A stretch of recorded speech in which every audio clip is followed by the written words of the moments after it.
guys, you know what time it is. It's your boy David at the Irish Hotspur, Ireland's #1 Spurs fan, bringing you the player ratings for yesterday's unbelievable 1-0 win over Man City. Absolutely delighted. Look, it's a great way to kick off the Premier League, great way to kick off the Nuno Espirito Santo era as well.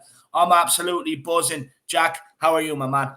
Doing so well, David. I'm so well rested after counting Man City's tears like sheep last night, David, to be able to see Bald Fradiola be embarrassed in our own stadium as well. And now we're be able to do the player ratings, give our boys some respect that they deserve, some praise that they deserve. I'm looking forward to it. No, look, it's about time we have positives to speak about. I'm absolutely delighted. Before we do get into it, Jack, I don't know whether you're aware, but the City owners actually bought Kleenex, lad, because they were saying they were selling that much tissues last night with City fans crying that they may as well buy the company so the money filters back to the owners and back into Man City. So, look, absolutely delighted to get one over them. Look, you can play, like I keep saying, you can play kissy catch with our main striker all summer long, but you can't beat us. And I know it kills you, City fans. Any of you City fans that do tune into this, cry more. Absolutely delighted. Absolutely delighted. Look, we'll get straight into it. We won't piss about today. We go with Hugo Lloris. Look, for me, Hugo Lloris, look, clean sheet, absolutely brilliant. I'll be honest, didn't really have too much to do. And that's why I've given him the 7 here today, is because genuinely he had nothing to do. Even Hugo Lloris, I'm sure he was very surprised at how little he had to do, especially facing the Man City team. What about you, Jacko? No, I think definitely, David. To be honest, I thought he actually did really well in front of his own 6, David. They tried to put really dangerous, crosses, on the floor, on the carpet, right in front of him, but he came out and was brave. That does take a lot of bravery, David. But he had that great punch, that we've seen in the highlights, to lead that counterattack through Bergwijn. But apart from that, David, maybe not one of his most busiest performances. So when you really think about it, you just got to give him a 7. But honestly, good on Hugo for getting the clean sheet. But yeah, David, you just leave him with a 7. And no means is it disrespect to him. It's just, not the busiest player on the pitch by any means. And that's all it is, guys. But look, clean sheet for Hugo. Good start to Premier League season for him. We're going to move on to right back, and we have Japhet Manhandler Tanganga. This guy just honestly pockets people for a living. Look, he absolutely destroyed the Arsenal team in the pre-season friendly. People, it's only pre-season. Yeah, well, it can be pre-season all you want. He still pocketed Sterling and Grealish last night. Look, he's the richest boy in London, Jack, about 140 million worth of pound notes in his back pocket. Honestly, this guy's coming up against like Sterling, seasoned pro, Grealish, seasoned pro. He just put them in his pocket. And the thing is, being a fullback, it's not like it used to be. Back in the day when I was growing up watching football, because your winger doesn't track back, so you have to be able to defend one-on-one. Right. And most of the times, people create overloads out wide now, so it's more or less 2-1-1. And this guy just honestly put them in his pocket last night. They couldn't get a sniff down our right hand side, and honestly, big credit to the guy, and that's why I think we're giving him a 10, and that's why it's my man of the match. My man of the match yesterday was Japhet Manhandler. Honestly, a 10 I think is well deserved for a young lad to come in off the back of a massive injury that he was carrying last season. To come in today, against a Grealish and against a Sterling, 2 season pros, like I said, and putting the performances he did. It's absolutely phenomenal. And I was absolutely delighted that when he got subbed off and he was walking around the pitch, the Spurs fans were singing "You're one of our own." He got the adulation he truly, truly deserved. And I think the whole world will sit up and take note of this kid now.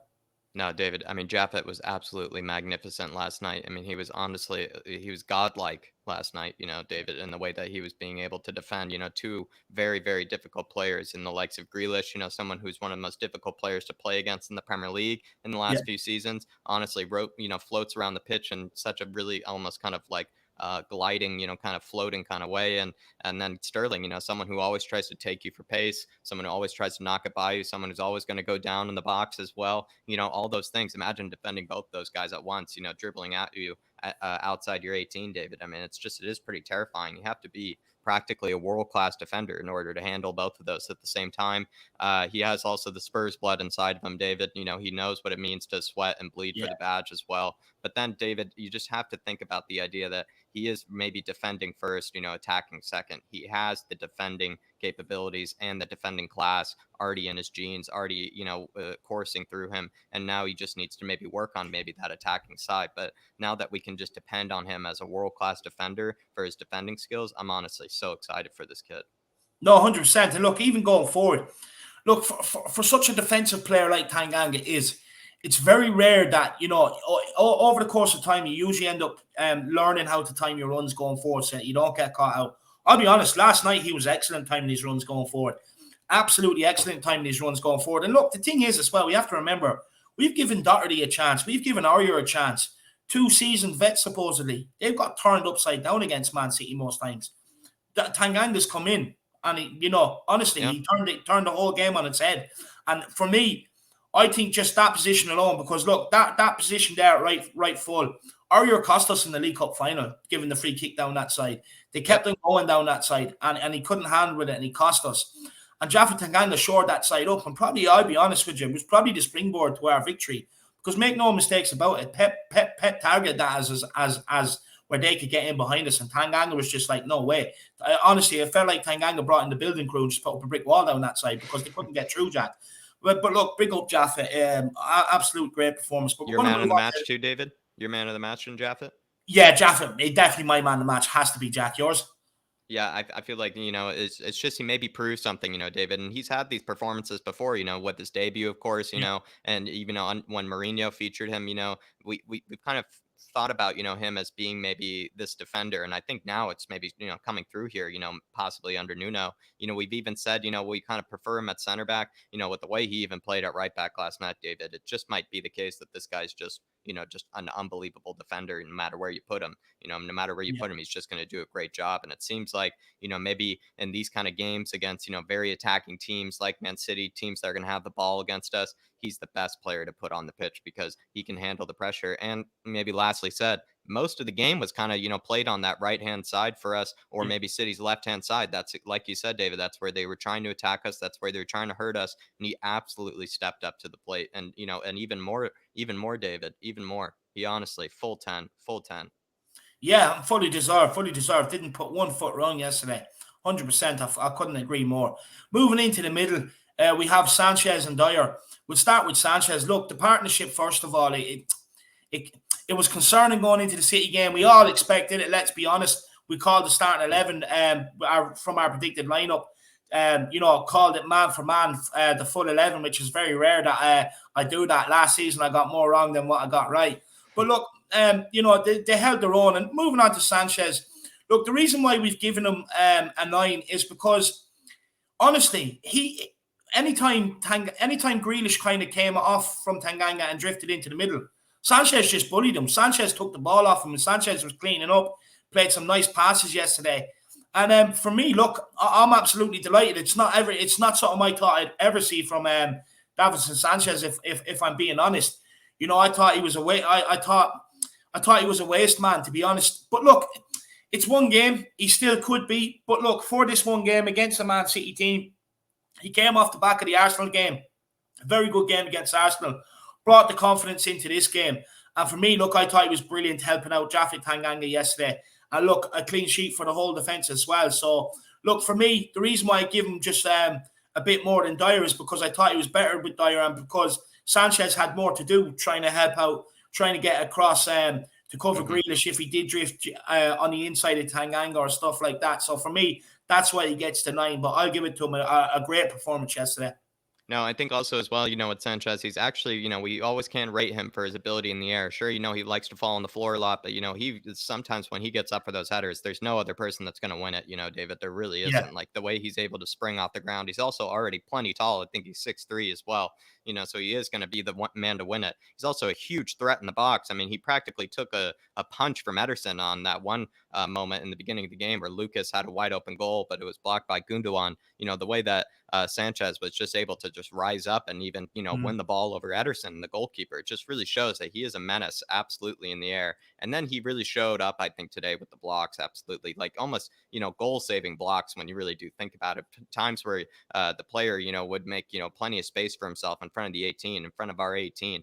And he would just throw his body on the line as well. Also, no hand balls as well, considering, his ability to, probably have a mistake like that in him. He really just was maybe perfect, to be honest. And he even has more of a ping kind of nature to him as well. He's not playing it easy, David, where he just plays it to the fullback Yeah. every time or plays it to, his partner in the center back position. He seems to like to ping it now. He seems to try to, mix up his passing ability. Even if it's not always on target, it just at least helps us a lot that he's not, being so predictable, I think, on the ball as well. So, yeah, I mean, I'm actually really loving what I'm seeing from Sanchez. Some people are saying this could be the guy that could get a renaissance under Nuno, and hopefully so. Let's hope so. Look, for me, I think the biggest thing with this guy is just staying focused. And I think he is starting to stay focused because before, look, at times, even when he played, he'd put in some great blocks, but then he'd do something absolutely like ridiculous. When the ball was coming to his feet, it was taking him 2-3 touches to get under control. You're thinking you're a centre back. That has to be one touch and gone.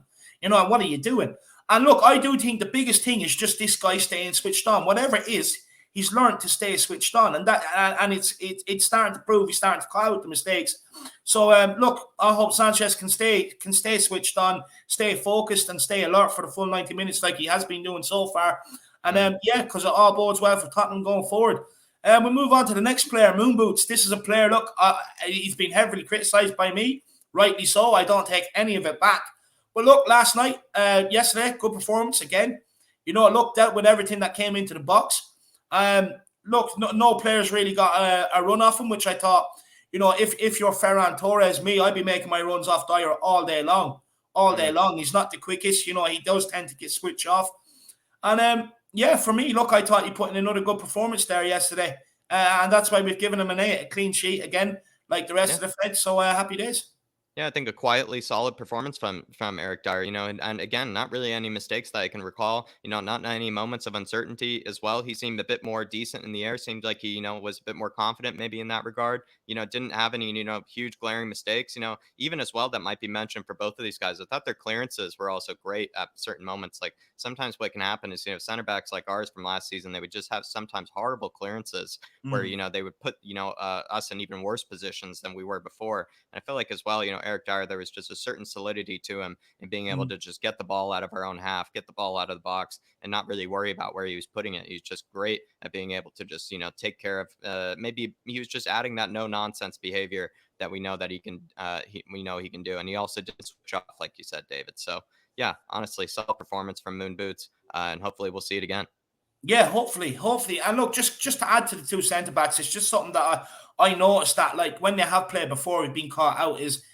If the ball did come in behind the fullback across the 6-yard box, we were never like if it was coming in off the left or the right, Dier or Sanchez were never kind of towards the near post getting their foot to clear it.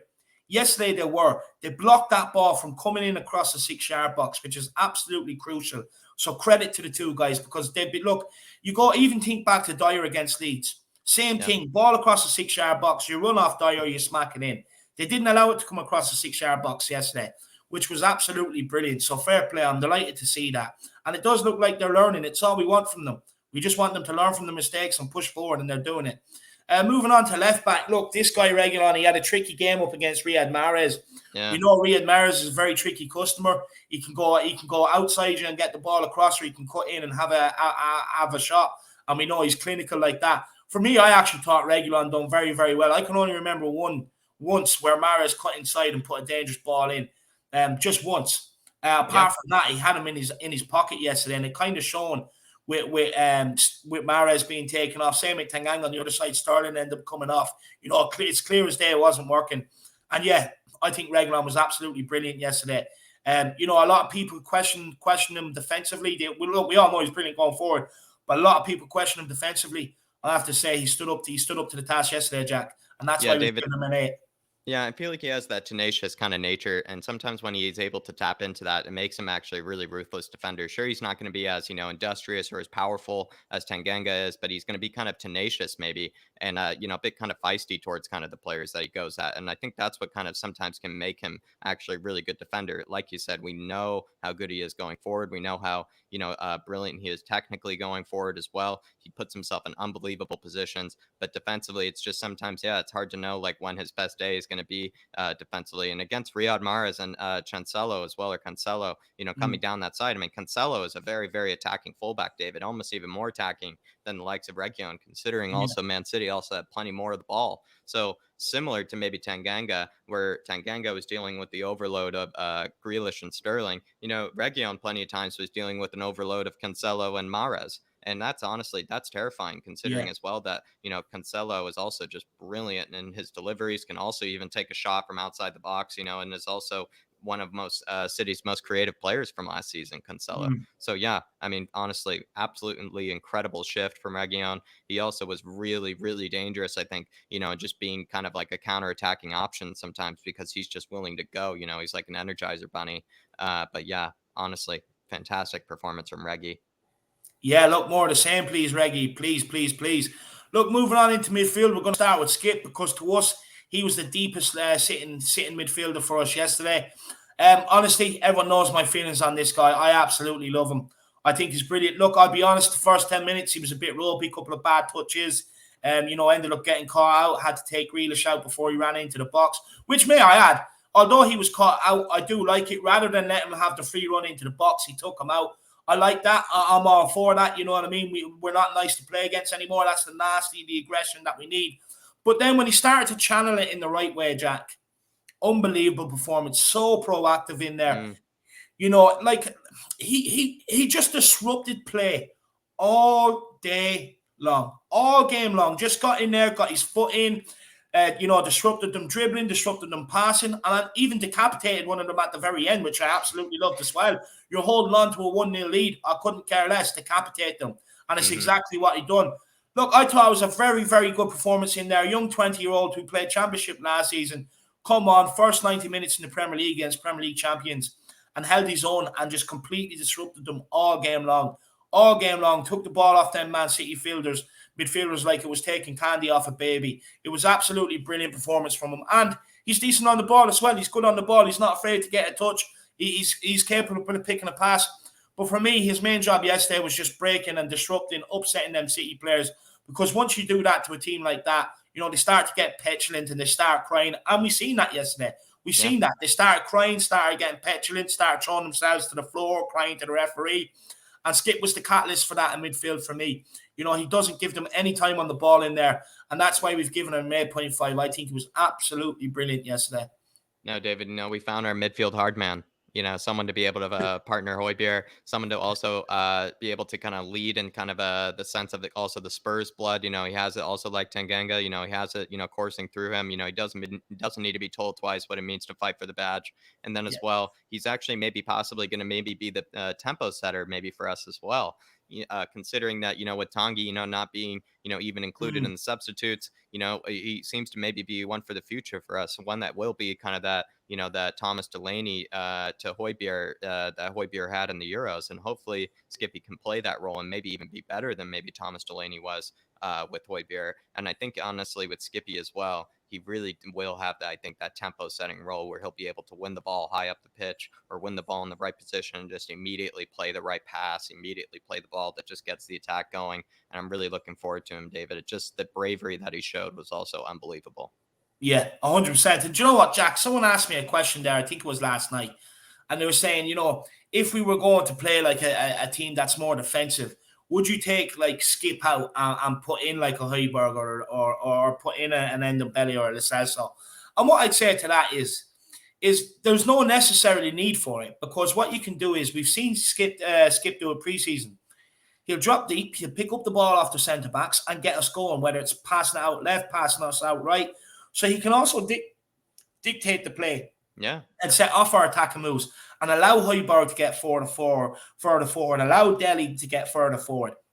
So, look, not necessarily does he have to be dropped and we have to put in a more attacking option, because, look, like I said, he can play that role like Harry Winks is supposed to do and allow the likes of Hojbjerg and Dele Alli to push further forward, make them runs, get on the ball in the opposition third and make us more attacking. Right. So just whoever asked me that question yesterday, just the answer is not 100% that we have to do that. I can get where he was coming from because Poch used to do it when he had Wanyama and maybe a Dembele. He used to maybe take off a Wanyama and bring on someone a bit more attacking throughout the game just to kind of go for it. But look, there's Nuno, trust me, Nuno's smart. He has different systems. This guy's no fool. But look, we'll move on. Skipp, he deserves every 8.5 rating he gets there, every bit of it, to be honest with you. Like I said, honestly, the magnitude of the game yesterday, to come in and just disrupt him and upset him the way he did, for a guy that only played championship football last season, absolutely unbelievable. Moving on to Pierre-Emile Hojbjerg, the brick house, the Viking, Tottenham's future captain, in my opinion. Look, another solid performance from him. Solid performance. You know, not only did he get in and break up play, Jack, but what we noticed is he was getting up with the breakaways. You know what I mean? He was allowed to get a bit further forward as well, especially after halftime. Whatever Nuno said at halftime, it's like he allowed Hojbjerg, he freed him from that sitting in beside Skipp and freed him to go forward. We started seeing him get on our breakaways. We started seeing him get on the ball a lot more going forward. But not only that, he was turning the ball up higher over the pitch, higher up the pitch as well, which meant, you know, we were getting at City a lot more. So, look, for me, I think an absolute brilliant performance yesterday. Over 2 halves. First half, he was asked to sit deep beside Skipp, plug up the gaps, disrupt play. He'd done it. Then the second half, he was obviously, I think Nuno said to him, you can get further forward, gave him the license. And he just thrived off it, Jack. Yeah. Thrived off it, especially down this right-hand side here. Especially down the right-hand side, because even when Lucas was pushing in the middle, sometimes Hojbjerg was our right winger out there at times. And it was unbelievable to see from him. And he deserves every bit of the 8.5, just like Skippy. We couldn't differentiate between the two, so we gave them both the same rating. No, definitely. They definitely both complemented each other so well. Definitely such a brilliant partnership they formed last night. And then as well, you know, Pierre the Viking, you know, Pierre Le General, he was just unbelievable in the first half, I think, and just being able to provide that solidity to Skipp, maybe even also ease the nerves probably for Skipp as well. You know, provide a bit of, you know, lead by example. And then, you know, we saw maybe in the Euros where Hojbjerg was actually going a lot further forward than we ever thought he ever could. And he's actually, you know, capable of kind of, you know, going into the box, making kind of a late run into the box to be able to do something, maybe put an assist, maybe just put a shot on goal. We know he can hit it from outside the box. It's just sometimes maybe his ability inside the box we sometimes question. But now that he's able to be, you know, have the license to go further forward, he's just honestly unbelievable. But as well, David, you mentioned it, like he's really, really good at winning ball high up the pitch. Yeah. If you allow him to go high up the pitch and be a bit more further forward, he can read somebody and pick somebody's pocket, you know, way up the pitch, give them the Hojbjerg shoulder, you know, and teach them a lesson. And then as well, we all know how unselfish he is. So he's immediately going to try to play the ball forward. He's immediately going to try to play a through ball, slip it in behind. And that's what we saw again from the Euros. And if we can just tap into that Hojbjerg, David, I mean, we're talking about one of them, the best midfielders in the Prem. No, 100%. Look, I already think he is, to be honest. I think he's already there. But no, look, 100%. If we can allow him to go further forward, which I do think will be the case this season, you know, we're definitely going to see a whole new side to Hojbjerg's game that we've seen at, like what we've seen at the Euros. And I, for one, can't wait. And look, like I said, couldn't differentiate between him and Skipp, 8.5. But look, I know people will be looking at this and saying, look, you know, giving Dele Alli an 8 is a bit harsh. Well, look, we're going to explain it now. Look, from my point of view, I think first half, I'll be honest with you, I think he was average. You know, sitting there at halftime on the What's Wrong on Matty Hayes' channel yesterday that Jack so graciously hosted for him yesterday. Look, we were sitting there at halftime thinking, look, maybe in the second half to go for this game, take off Ali around 60, 65 minutes, bring on a Lo Celso. But I'll be honest with you, Jack, the second half, it's not what I thought I'd see from the guy. But defensively, he was unbelievable. Work rate, unbelievable. Getting back, you know, again, disrupting play, which I never thought I'd see from the guy. And going forward, look, I'll be honest with you, I thought it was a bit poor going forward. But to see that side of the game, to Dele Alli's game that we've never seen, which he's going to have to add. Yeah. He's going to have to add. He's going to have to do it to be able to fit into Nuno's plans. Yeah, look, I think the second half, he just went from strength to strength, and that's why we've given him an 8. We've docked him that 0.5 maybe for the first half. But look, all round, good performance from Dele Alli. And I'm happy. Look, and if well, he did run more than any other player out there, I believe. He ran 11.06 kilometers. So fair play to him. That's just an example of the work rate that this guy put in yesterday, Jack. No, I think he actually definitely put in a solid shift, and he actually proved to be a bit more industrious, a bit more in shape than maybe we kind of ripped on him, you know, for as well, David. You know, we kind of thought maybe he wouldn't be as good a shape for a game like this, but I think he definitely proved that. I think he is in actually great, spectacular shape, and we were proven wrong there.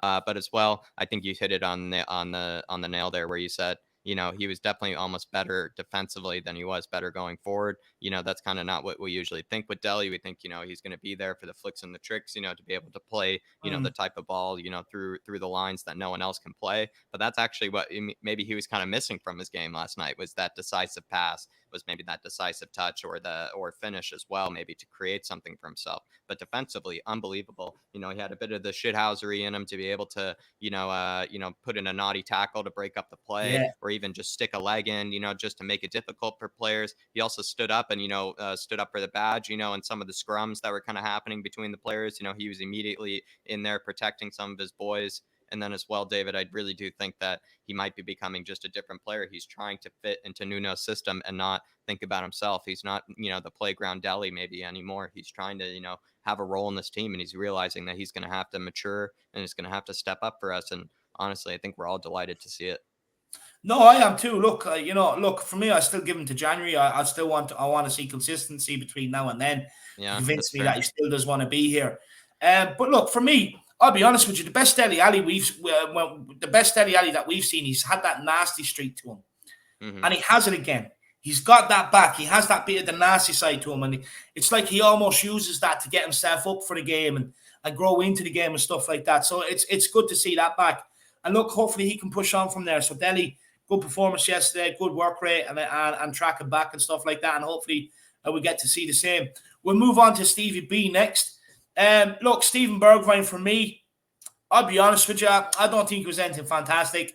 I thought he was a bit of a passenger at times. Look, he had that massive chance to put us 2-0 ahead and turn it into the last 20 minutes where we could sit there and gloat and mock City fans to a nail-biting finish.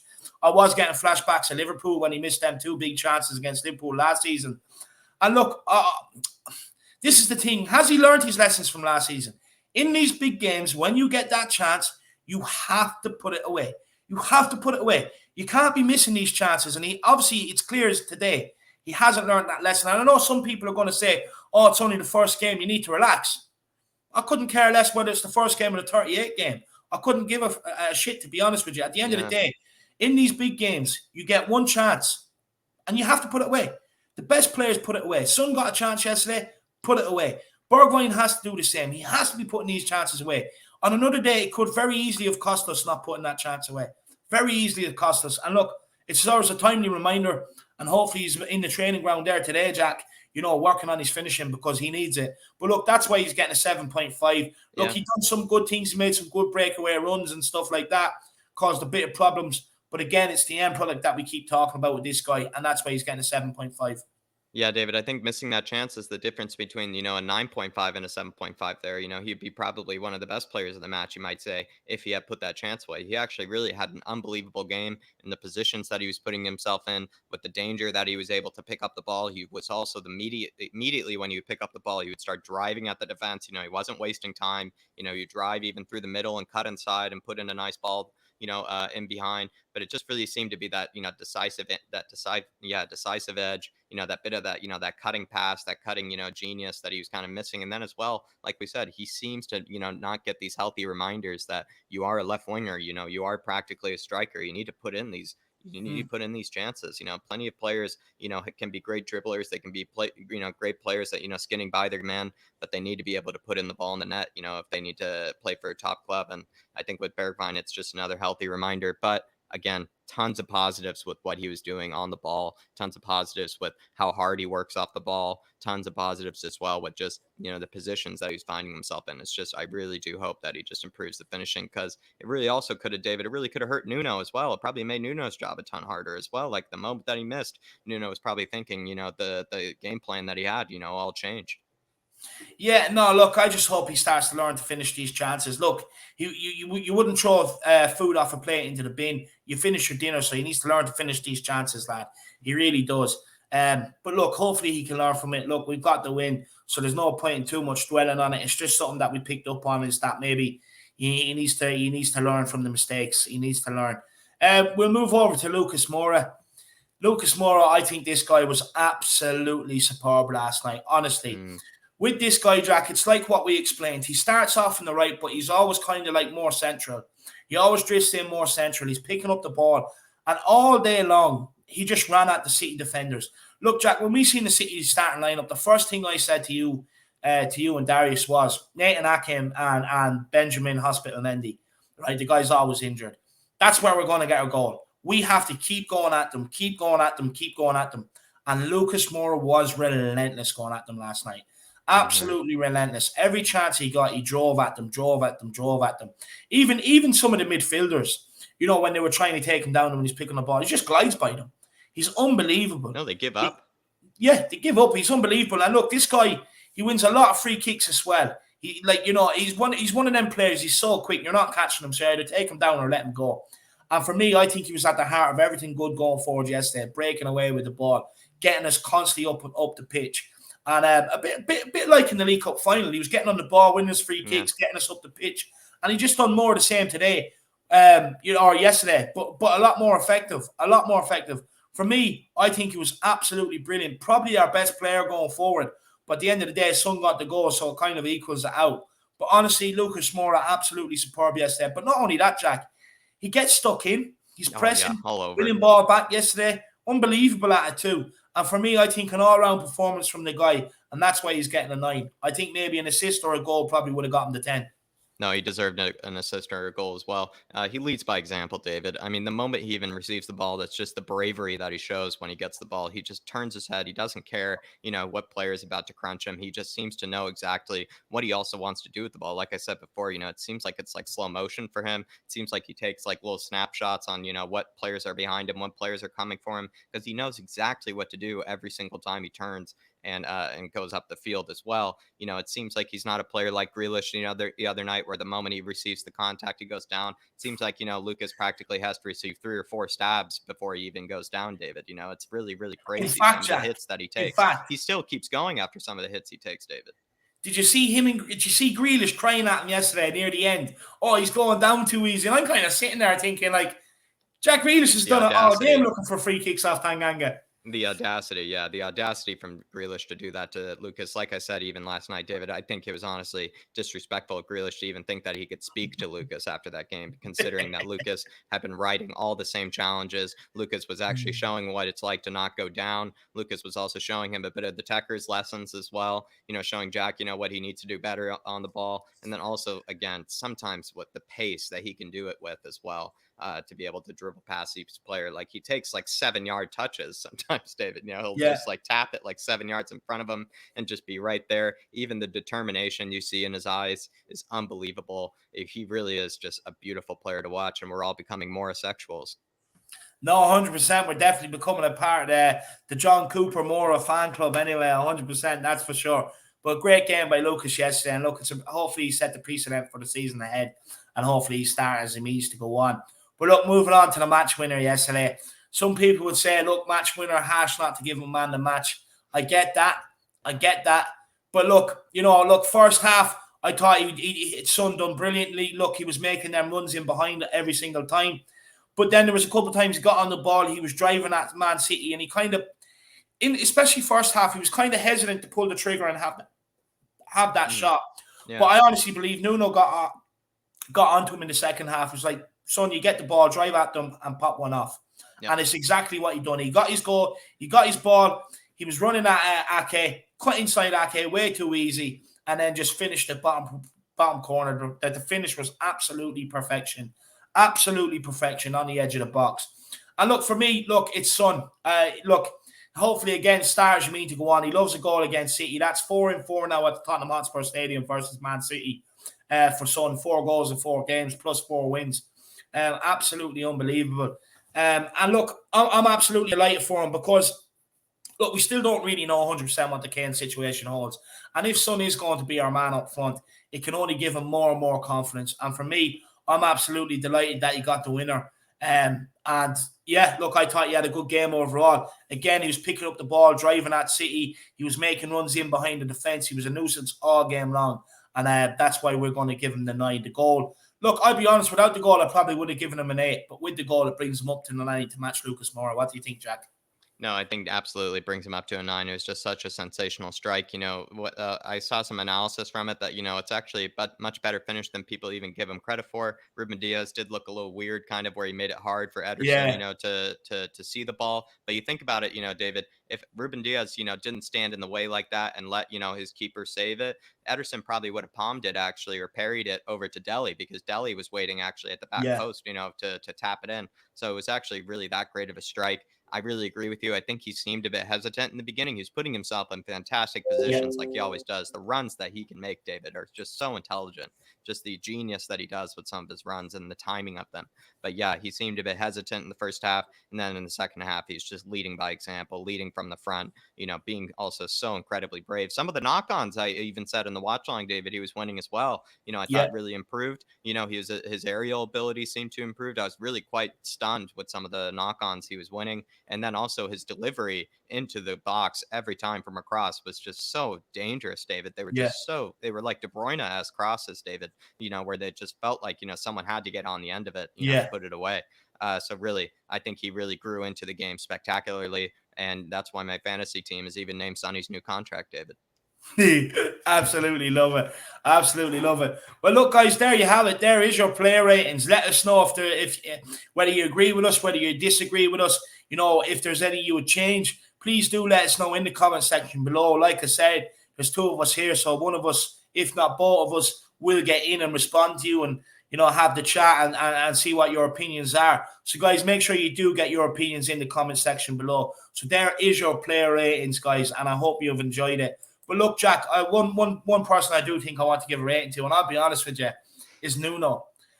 First of all, I'm going to give my rating, and I know you have a special rating you want to give him.